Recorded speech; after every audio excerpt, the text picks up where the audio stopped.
Hailing frequencies open and welcome aboard Treks and Tangents. I'm your co-host Brian. And I'm your co-host Jaci. I'm the Star Trek newbie who checks off on tangents.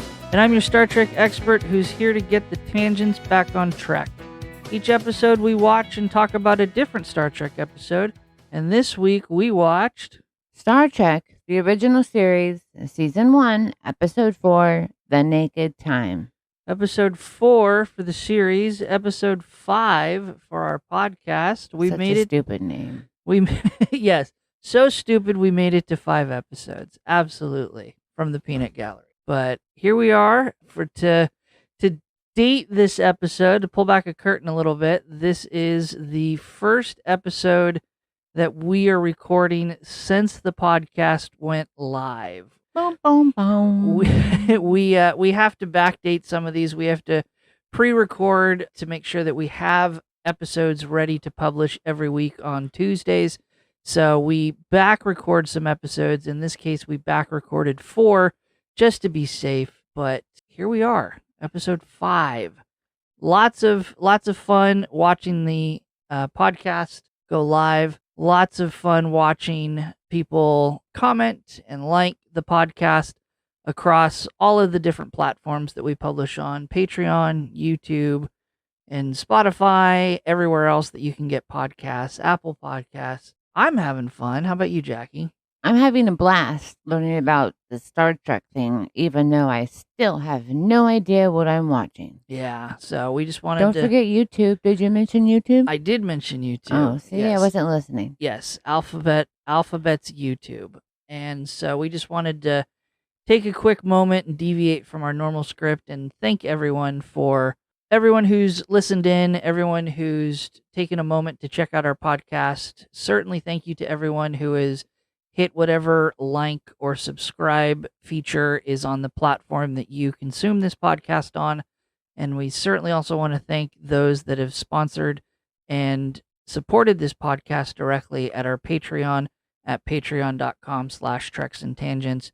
It's not free to host the podcast. It's not expensive. It's a hobby, but certainly that does help offset these costs that we have to incur to put this show together. So thank you all so very much. And I promise I'll get better.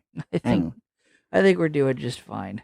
We also, to date this episode, this is the first episode that we have come back and are recording since our little vacation to Pumpkin Festival in Half Moon Bay. So that was a lot of fun. There were some... And I was a Trekkie. And Jaci was a Trekkie. I don't know if at this time, well, certainly by the time this episode comes out, I don't know as of recording, but by the time this episode comes out, we'll have posted some of those pictures on our social media at Instagram, Blue Sky, X, where you can follow us for updates to the show and just other random things. I know we've posted personally on our social media about our trip to Pumpkin Festival. It was a lot of fun to see our friends and to see those that we hang out with every year. Friends from my high school to vendors at the Pumpkin Festival. We know you're listening. Thank you so much for listening and supporting us. We definitely appreciate it. And it's going to be a blast and can't wait till next year. Absolutely. But with all of that business out of the way, let's return to our regularly scheduled program and revisit the Turbolift tease from last week. Failed. That is where we gave Jaci the title of this week's episode, and Jaci, without any other information, tried to guess the plot of this week's episode. And I have that here in front of me. So Jaci's Turbolift tease for The Naked Time. And I quote, "I'm going to say that the naked time is literally time, like the passing of it. It is A to Z to, the biological clock, naked time. Deep, Jaci, deep, from alpha to omega, from A to Z. I, of course, left out the fun part where you wanted to double check to make sure it was time, T-I-M, and not time, T-H-Y-M. Yes, because it could have been a nice little seasoning to something. Yes. Like a soup. Yes, like our fun episode from Stargate SG-1 where they had food involved with the courtship, the courtship pizza. That one episode. Oh yeah, that one. So no, I think you are correct. I think you missed the mark on this one. So oh well, there was some people without clothes on. What? One person didn't have clothes on, so it was kind of naked time. Ha ha. You're talking about? Oh, I was trying to remember the episode. Are you talking about Sulu in the hallway? Yeah. Okay. 'Cause I was thinking all the way to the It was beginning. all sweaty and muscly. I was thinking back to the beginning of the episode when they're on the planet and they're investigating the science outpost on the frozen planet, and they mentioned the person in the shower. But I was thinking, no, they had their clothes on. That was the whole unique part of it. But anyway, Jackie, what did you think of this episode? What are your initial impressions? I'm so glad it was not the pilot, because I would not have watched it. Because you didn't like this episode. I hated it. Why did you hate this episode? Because I got to no tell you, idea what was going on. This is one of the more iconic episodes. I would say that this is probably in the original series. This is probably going to be one of the episodes where the show really starts to hit its stride. Lord save me. It had everything you liked. It had captain's logs. Yes. It had naked guys, half naked guys. No tribbles. There's no tribbles. That's not a thing that's going to appear in every episode. Sword fighting. Yes. And it had mystery. It had suspense. I think it didn't jump back and forth between scenes too much. Everything was contained. This was definitely a bottle episode where everything was contained to the ship. I mean, I could see that, but I mean, it's probably because I have no idea what I'm watching. But when I break it down, I mean, the actors did a really good job at, oh, my hand is sweaty, or, oh, my arm is itchy. So, I mean, when we go in there. They had to do that, and then the nurse was like, oh, see, that's also what I didn't understand. If the nurse is supposed to be affected by this, why was she, like, promiscuous, sexy, when everyone else was just, like, random? Like one person is singing, one person is trying to fight with a sword, but she's just wandering around thinking she's, like, a hot biscuit. I don't understand. I think that's what I didn't get. Because they all were drunk. I don't understand that they were drunk. They were drunk. The pathogen made them drunk. The quote unquote complex water or heavy water that ended up causing the infection made them all intoxicated. Oh. Well, I totally missed that part. The actions of from the beginning of the person in the shower with their clothes on, drunk, the engineer on the planet's surface who was at their station just completely oblivious to everything, drunk. You had Riley singing in the engineering room, drunk. Sulu. But that lady who was killed. Hello. Yes, because they were drunk and not in complete control of their senses. They flipped off all of the life support systems on the planet and then were so drunk they couldn't take care of themselves and died from exposure. Kind of like people who in like Montana who decide to walk home from the bar in the snowstorm and die from exposure. So I was confused from the very freaking beginning.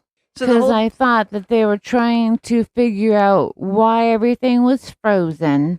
But it was a red blood-like substance that affected Riley. I will give you that. That was that's inconsistent. Not alcohol. No. It's not that they were in fact drunk on alcohol. It was the fact that the pathogen inhibited them and made them experience a state of mind that was like being drunk.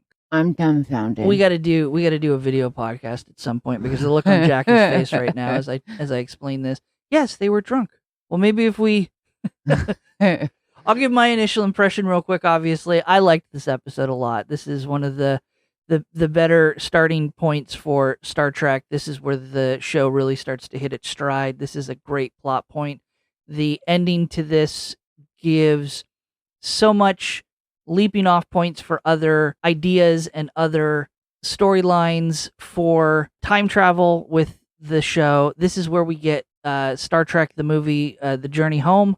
And besides the fact that this episode is one of, or I should say, the only original series episode where we get a direct mirror episode or redo episode for the Next Generation. It wasn't that great of a Next Generation episode, but again, this episode that we're talking about today was the inspiration to directly create the Next Generation episode, The Naked Now. So does that Captain Log say, P.S., we're all drunk? They definitely, in the Next Generation episode, The Naked Now, refer back to this incident, The Naked Time, in the original series, as showing that this is the same phenomena that they're experiencing. They're also trying to observe the collapse of, I believe in the Next Generation, it's a star, not a planet, but they change a couple things. Anyway, I like the episode. Maybe if we go through the episode a little more, we can maybe explain some of this better so that Jaci can understand how. Figure this out. Yeah. Let's untangle this. Jaci, why don't you walk us through the episode? Well, we open up with a beautiful starscape of the Enterprise going around a planet. They do a good job with these graphics here. And we learned that we're actually orbiting, the name of these planets suck. We're orbiting a planet called PSI 2000. Yes. And it's a frozen wasteland, but we have to save whomever is alive still. So that's our mission. So they're there to retrieve the scientists that have been on this planet studying what is now the impending and immediate self-implosion or destruction of the planet. The scientists have been studying it from the surface, and the Enterprise is there to take them off the planet before the planet collapses, but also the Enterprise is there to observe the collapse of the planet from space. Which that'd be probably cool. But then when Spock and Riley arrived... Not Riley. My apologies. Crew member Tomlin. I don't remember the guy's last name. His first name's Joe. Okay, Joe. When Joe and Spock arrive, it pretty much, the planet looks like the inside of your freezer when you left it open just a tiny bit. That's a good way to describe it. They went around with, like, what would happen if you just went around coating the walls with a sticky fire extinguisher? Yes, super frozen, and they're walking in. What's weird is they walk over the dead woman and have arrived inside the building, and their front desk maitre d' that I wrote down is passed out, but then he's dead actually, and he's actually holding on to all the stuff on his desk like it's important. Yes. But he's dead. Yeah. And then Joe goes on looking for the rest of the crew, because that's one. So there should be like 3 others. And then that's when Spock figures out, oh, there's a lady outside. And she does not have a fancy snowsuit on. It's just a cute little blue dress.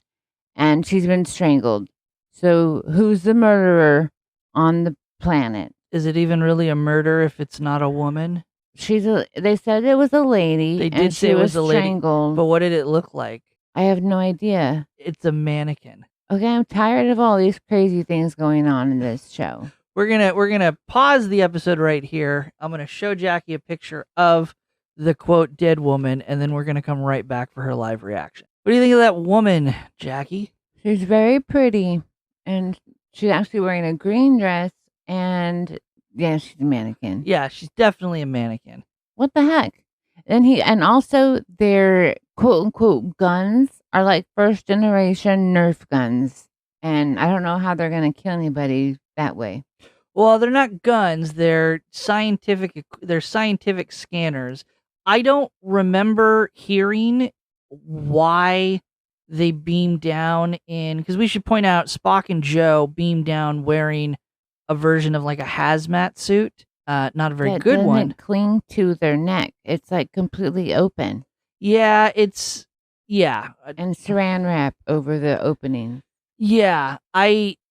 It's not a very good one for reasons we'll get to in just a moment. I don't know why Spock and Joe beam down wearing the hazmat suits. I don't remember hearing about it. Maybe it's just the fact that they could not communicate or could not reach out to the scientific party at the station. But in any case, yeah, they're not guns, they're just scanning equipment. So while Spock is taking care of the mannequin dead woman, Joe is trying to figure out trying to turn on his scanner. He has like a tiny scanner, Mm-hmm. and it won't work.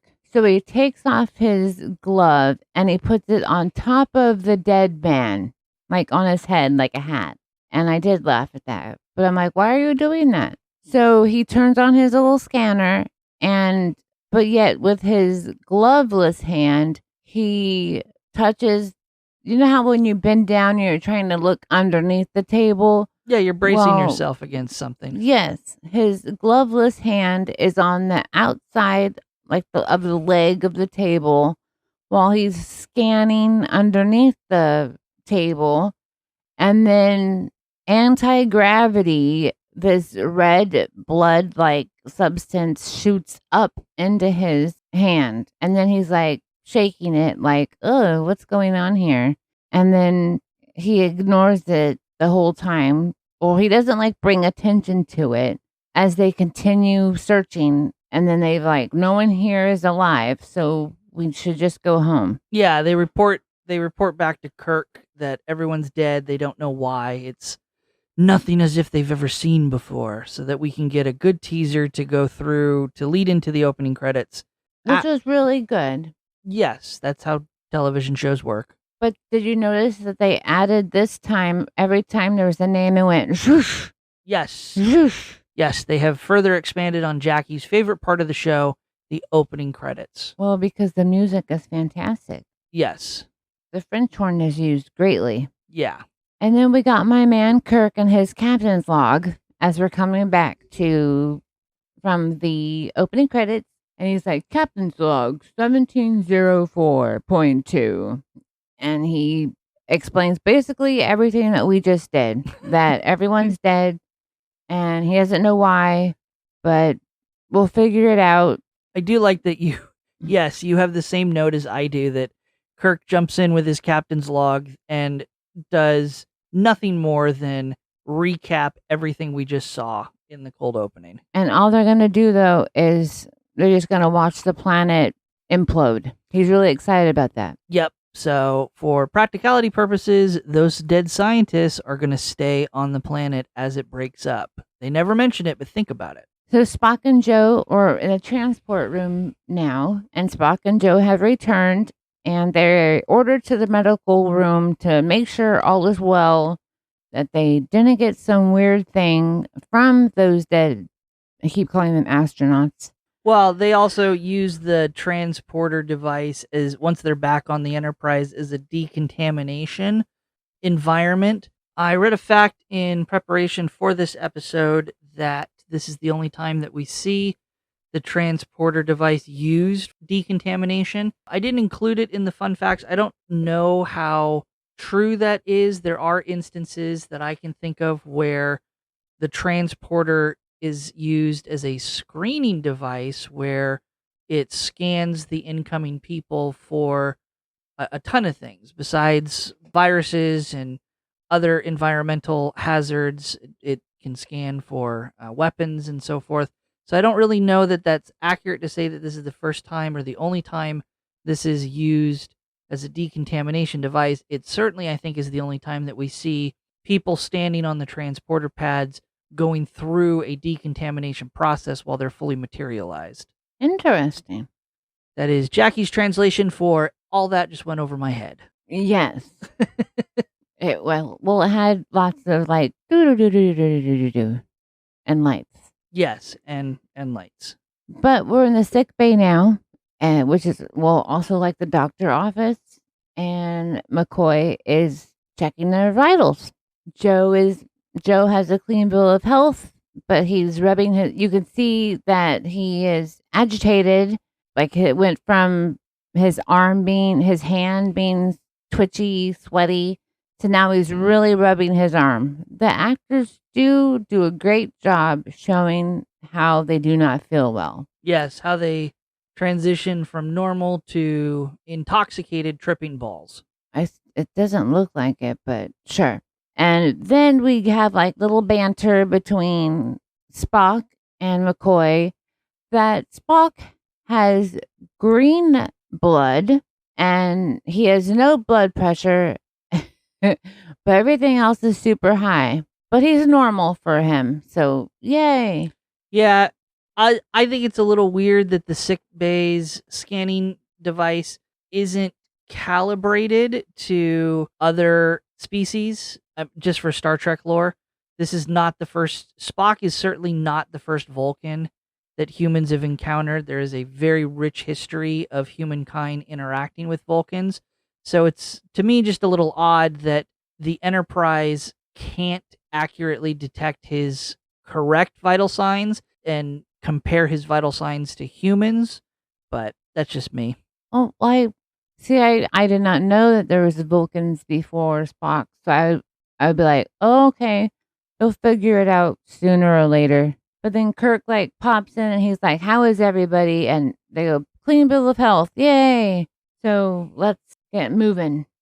Well, we also get the first instance that something is wrong with Joe, where at least on the surface level, he's got a little bit of a level of PTSD from his experience on the planet and seeing those people dead, but it acts as foreshadowing for where his character goes. What do you mean? See, I missed that. What do you mean he has PTSD? Well, all I see is him rubbing his arm. Well, no, because he has that conversation with Kirk where he has a clean bill of health, but the conversation or the dialogue is that he's a little freaked out about they don't know what killed the scientists down on the planet, and Kirk has to kind of give him this little reassurance of everything's okay. Why don't you just take a little bit of time off? Why don't you go rest up? Again, it's being portrayed as PTSD, just a traumatic experience that he went through, but it acts as foreshadowing for when he flips his lid in the recreation room later. Because he really thinks that they froze to death. And they literally did freeze to death. Right. So he's concerned about that. Yes. And while they're having that conversation, Spock is happy-go-lucky that he's different. He's like, haha. I will point out to the audience that Spock is a Vulcan and doesn't express his emotions like that. So that's a very interesting way to describe a Vulcan, is happy-go-lucky. Kirk, Spock, McCoy, and Scotty the engineer all meet together in the conference room. They also have Yeoman Janice there, and they're reviewing the tapes from the planet they were just at. The doctor says they all look drunk. It's like a space madness, he calls it. So there's the drunk part. Yeah, I'm sorry, I forgot. But it's a space madness, and then Kirk is worried, can it get up here? Like, how can it be transferred? And then while they're discussing it, Uhura calls and it's like, come back to the bridge. Come back to the bridge because it's starting to disintegrate. The planet is starting to break up. Yeah, and they all need to see it because that's what they're doing. And then while they're going to the bridge, we're popping into the rec room, and it's so weird, but Joe gets his lunch from like a window in the wall. Instead of like putting your trash out in the little trolleys, he gets his food out. This would be a replicator. Oh, like what you mentioned before. Yes, this is the first. Yeah, this is the first time that we see a replicator. They don't have special effects or anything.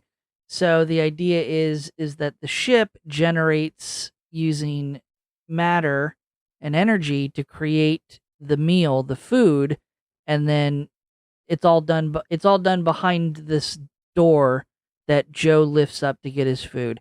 In later shows, you actually see a special effect where it looks like the transporter special effect, but you actually get to see the item or food materialize. I'm excited about that future part. Yes. So he sits down with Sulu and another crew member, but the other crew member is Riley. See, I knew that you'd be able to tell me where Riley comes into this, but Joe is still freaking out over this entire situation, and his arm is still itchy / sweaty. But while they're there, they're still talking about swords and whatnot. But then while they're doing that, Uhura does call them to get to their stations. Right. Sulu and Riley are discussing fencing, which becomes relevant later in the story. Sulu is a fencer. I guess fencer is who practices the art of fencing, but was trying to convince Riley to take up the sport. And that's when they're discussing that as they're sitting down to join Joe. And yes, Joe's problem is now in full effect. His full paranoia. He goes on a ranting monologue about how dangerous space is, how humans aren't supposed to be in space, that they shouldn't be there, and the fate of the scientists on the planet is the consequence of them venturing into space. And he even grabs a knife and tries to, he does succeed in stabbing himself. He grabs a knife and first threatens Sulu and Riley, and then tries to turn the knife on himself. He gets stabbed as a consequence of Sulu and Riley wrestling with him to try to get the knife away. But as an accident, Joe does get stabbed, which, for those playing along at home, is where Sulu and Riley become infected when they touch Joe. That makes so much more sense, because this whole time I've been trying to figure out how Riley gets infected.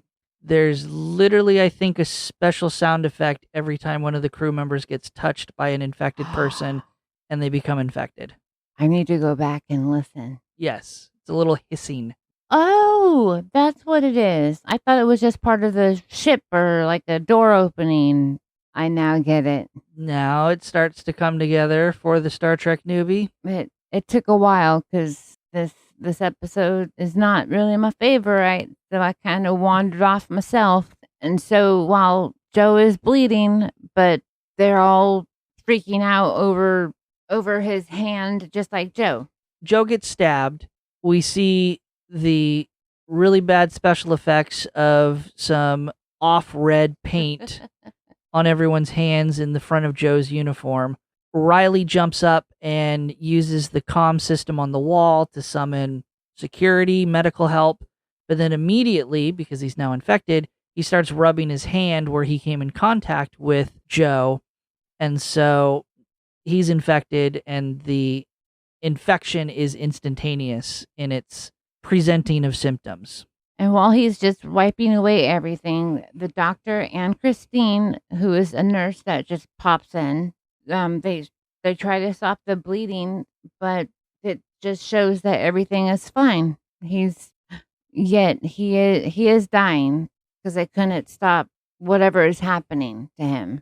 Well, we get some back and forth here between the sickbay and the bridge, where on the bridge, the Enterprise continues to stay in an orbit around the planet to observe it breaking up. There's some moments where Sulu and Riley are having to make course corrections, but they're both infected. So, like being drunk, their response times aren't exactly on par like they need to be. And we jump back from the bridge to sickbay to watch the operation. Joe has his knife wound fixed during the operation, but his vitals continue to fall. And on the operating table, Joe passes away without any logical or medical reason, as observed by Dr. McCoy. Thank you for helping me out there, because I was so confused, jumping back and forth. And this whole time, I thought Joe was Riley and Riley was Joe. Yep, two different people. They're not even brothers. So yes, I was a bit confused and lost there. Yeah. I'll also point out that Nurse Christine is played by Majel Barrett, who becomes eventually Gene Roddenberry's wife. She plays Roxana Troy in The Next Generation. She is the voice of the computer through most of that. Oh, so she gets to be in all the things. Yeah, she's special. She is Mrs. Star Trek. I mean, she's gorgeous. Yes. Gorgeous. And I really like her eyes. Gorgeous in that wig that she's wearing. It is kind of ugly. Yes. So Joe's dead.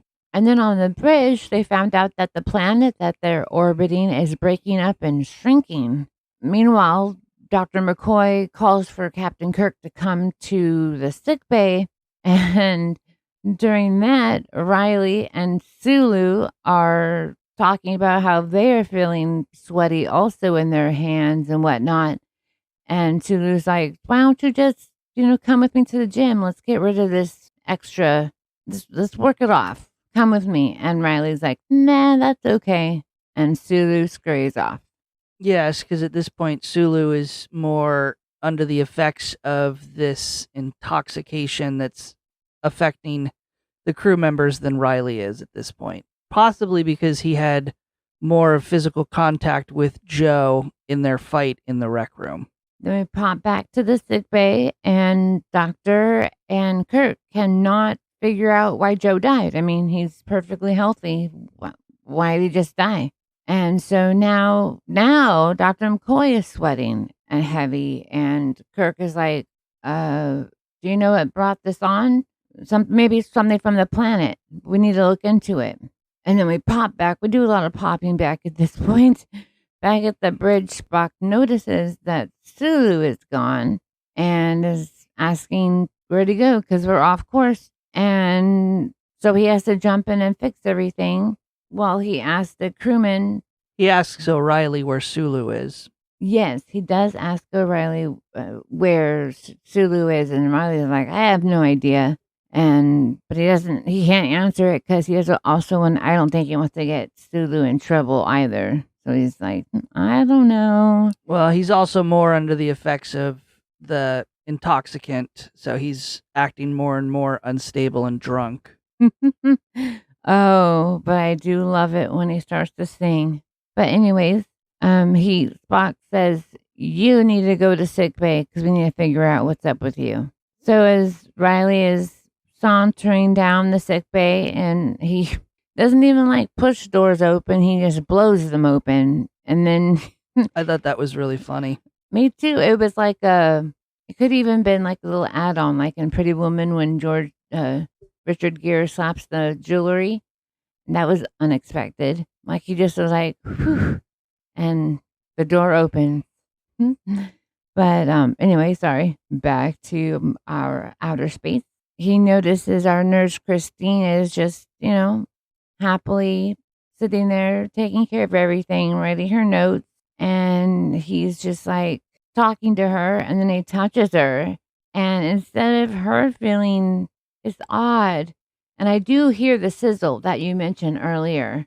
This is the most prominent that it's ever been in the episode. And it's even when she touches herself, you can hear it. Because it's just kind of getting turned on. Well, we definitely see that later in the episode. I mean, she's definitely enjoying her taps from Riley. That, taken out of context, could be bad. Taps from Riley, but okay. His touch. But then he's like, well, no one's here. I'm just going to head out. See you later. And then he's like, he disappears. But then all of a sudden, we see a very sweaty, shirtless Sulu jump out of nowhere with with a fencing sword, which is actually called a saber. No, it's called a rapier. Well, I looked it up and it was a saber. It's a rapier. Oh. But side note, it was originally going to be a samurai sword or katana, and that idea was nixed. They didn't want to lean into any type of cultural ethnic stereotype of having the Asian crew member Sulu using a sword from an Asian culture. I think it was actually, I read it was Sulu who picked and made that decision to not go with a katana. I mean, well, that makes sense. It adds a little fire to the show. I mean, you don't ever see fencing in any shows even now. You definitely will see more fencing in the Next Generation. Ooh, I'm excited. But this is also, yes, shirtless, fencing Sulu, cornering and chasing crew members down the corridor. This is the iconic scene from this episode. But I mean, he has great form. I just want to add that because I did do some research on fencing so I can know more about it because it seemed really fancy. I think he does practice leading into this episode. He does some practicing to make it look authentic. So he does pull it off. Oh, very smart as an actor. I do find it funny when he was like, they ran away. So he puts it away, but then he pulls the rapier, but I'll call it a saber, out of his pocket. I mean, out of the little pouch, and he pricks his finger and is like, oops. I thought that was kind of cute. Yes. Further showing the audience that he is drunk. Crazy. Finally, Kirk returns to the bridge, and Spock tells him both of these dudes, Sulu and Riley, are gone. They're drunk off their bums. One of them is singing. One of them is playing with his sword. Like, what are we going to do? And so Kirk is like, well, we got to get security to grab them. And off they go to grab them so they can, see how they can fix everything. And then, but again, the ship's orbit is shifting again. And this time there's no responding controls to fix it. And the response from engineering, there's nothing. Kirk tries to leave the bridge, but he's met at the turbo lift by Sulu, who's attacking it. And I actually thought that door was a hallway, but it actually was a turbo lift. They learned something again. And he's attacking everybody, but thankfully Uhura distracts him and asks him for the sword, the saber, the rapier, is distracting him, getting it from him, and then Kirk is able to take Sulu down by using pressure points, calling him D'Artagnan from the Romeo and Juliet. You mean Spock? Yes, Spock. I am so sorry. Those Kirk and Spock were trying to take down Sulu, and apparently there's this Vulcan nerve thing that I just learned about. So that's what he did. Fancy. So he off to the sickbay they go, and Kirk is still trying to call Scotty in the engineering, but he's not picking up. Like, what's the deal there? And this is the point where we get our termination timeline for the episode, because as Kirk is leaving the bridge, Spock mentions that they only have 20 minutes. Without any assistance or power from engineering, the ship will enter into the planet's atmosphere and burn up. Which is scary because Riley has taken over the engine room and he's calling himself the captain. Which we discover after Kirk gets to engineering and finds that, yes, Riley has locked everyone out. And has told the cooks that everybody's getting double scoops of ice cream for dinner. Yes. Lots of nonsense.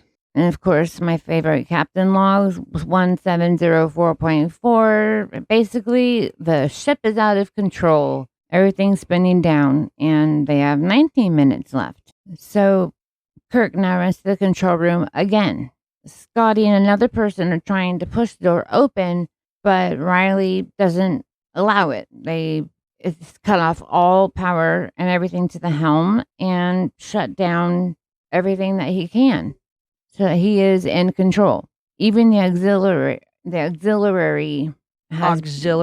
Thank you. Has been disconnected. But crewman has been sent to get the blueprints so that hopefully Scotty and everyone can figure out another way to get into the engine room.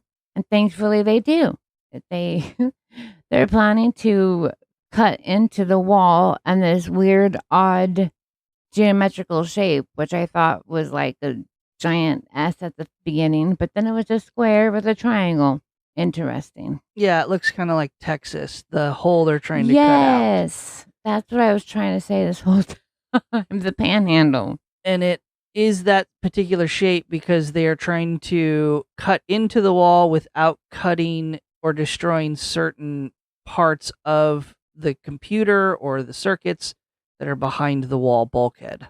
Spock is on his way to help them do the cutting, and as he walks by, he sees a laughing crew member because he's painted "Love Mankind" in red on the wall, and it's just laughing. And Spock tells Scotty that he's taking too long and that we have a minute and a half longer than it'll take a minute and a half longer than they already have. Yes. So they better go faster. In the sick bay, McCoy is still trying to find a cure, and he's using Sulu to like a guinea pig to find that cure. And then we can hear madness on the bridge. We pop back to the bridge. That's true. And then there's just a tender moment, though, between Kirk and Uhura where Kirk actually apologizes for yelling at her, which is super sweet. Yes. Spock leaves Scotty, and he actually finds Nurse Christine in the sick bay. McCoy has gone to the lab with all of his samples from Sulu, and Nurse Christine flirts with Spock and infects him, which is ironic. Well, I think Spock has already been infected from their tussle with Sulu on the bridge, because Spock's reaction to Nurse is not one of a Vulcan that's in control of his emotions. It's definitely affecting him as she is professing her attraction and love to him. And he is fighting. He's like, I'm supposed to be in control of my emotions. I am a Vulcan. And then she's like, but you're half human. And they have this chit chat. But then Spock just wanders off and has a meltdown where he's like, I am in control. He's like telling himself, hyping himself up that he doesn't show emotion. Stop crying. Stop all of it. Make it strong again. So, but finally the Texas cut is finished. Yay. And Kirk is able to storm into the engineering room with security and haul Riley away. And then we do go back to Spock and his meltdown, his monologue. It's very sad, but he does catch himself. Back to the engineering room, Uhura calls down far too calmly that the ship is entering the upper atmosphere. Scotty tells Kirk that Riley completely shut the engines off. They're cold. They need 30 minutes to start up. How are they going to do it when we have no time? But Kirk's like, just do it. Just get everything ready. We're going to dump the matter and antimatter into the engines and make it just a controlled implosion. Let's get this going. It's dangerous, but might blow up the ship, but we got to get out of this grip. Well, they don't have a choice at this point. They definitely don't have 30 minutes or so to heat the engines up for a safe combination of matter and antimatter in the engines. So they don't have a choice. It's either try this or burn up in the atmosphere. I'd rather go out trying than allowing it go. So, thankfully, McCoy has found a cure, and he cures Sulu. The water on the planet actually turned a series of complex molecules that spread through sweat and made everyone drunk. So, thankfully, Kirk finds Spock in the conference room where he's still having his meltdown. He's smacking him out of his silliness, and because he needs Spock to be back to his tough Spock. He needs to calculate the mixture for the engines. Kirk gets infected from the smacking, of course. And then we have another monologue from him. From Kirk. After their slapdown and monologue, Spock is like, I'm lucid. I got it. The calculations. We're good. Let's go do it. No idea how he suddenly becomes lucid or why he's lucid or how the change came about. But yeah, he swears he knows the calculation for the mixture of matter and antimatter into the cold engines. Well, the magical hands of Kirk. So Kirk goes back on his way to the bridge, and as he gets into the turbo lift, again, that crew member seems to have now written, Sinner repent. I don't even know what that means. Well, regarding the show. But as he gets off of the turbo lift onto the bridge, McCoy is there waiting for him, rips his shirt down. For no reason. That's true, because he could have just gave him his shot and cured him right through his shirt like everything else, or, up at his neck. But anyway, yay, he's cured. The engines start and they propel away from the planet, but since it's going faster than normal, it's actually making the time, like, not like mileage, but the timer is going backwards in time. So they're going back to like 3 days ago. Right. It propels the ship so fast that time actually begins to move backwards, or they're able to observe the ship's clock start to run backwards. And of course, that's when Spock tells them, well, duh, because of what we did, that's how we get that opportunity. So now they are able to travel back in time, and that's something that they may use in the future, according to Kirk. I think they definitely will end up using that technology and that ability in the future. And roll credits. So, Jaci, what did you think about season 1, episode 4, The Naked Time? There was a lot of things I had to learn about, and it was very confusing for me. I had to watch this multiple times, and I still didn't understand what I was watching. So I'm thankful that I have you to help me.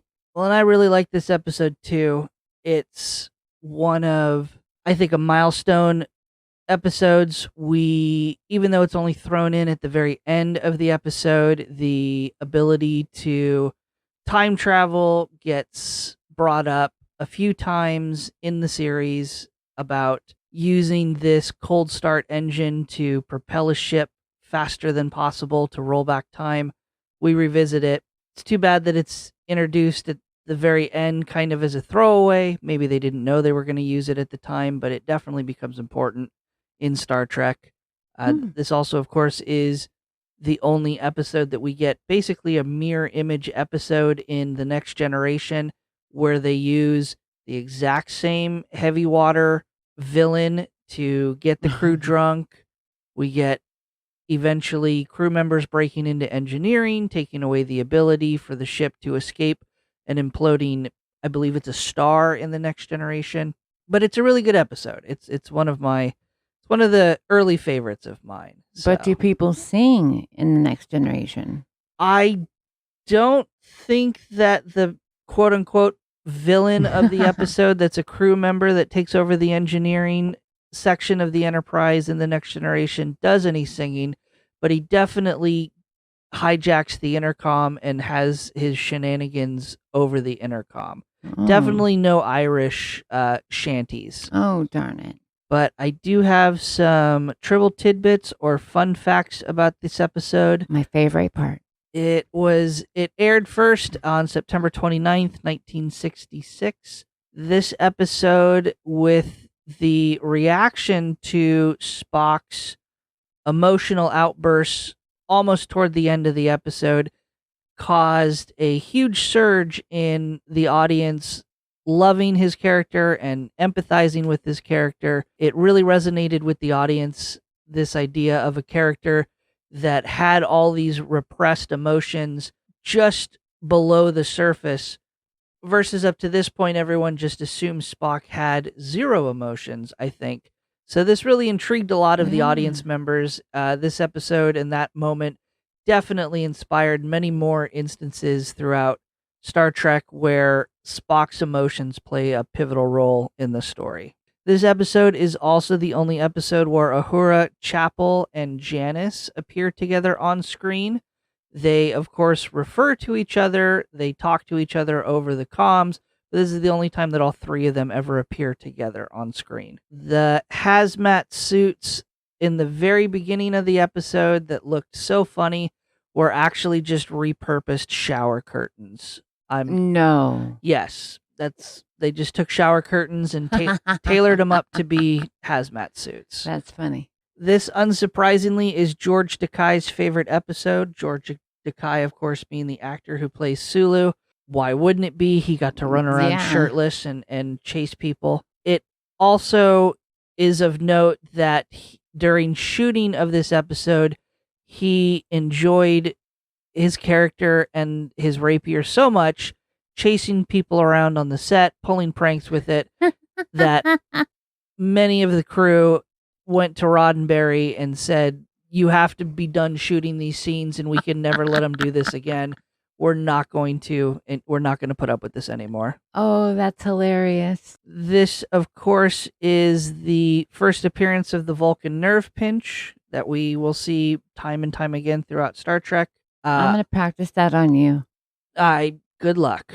I mentioned it at the moment, but the part where McCoy rips off Kirk's shirt to give the injection was completely pointless. It's determined and shown in later episodes that they can receive injections through clothing. If you wanted to try to canonize it in your brain, maybe McCoy was still suffering from the intoxicating heavy water, therefore wasn't thinking clearly when he ripped off Kirk's shirt.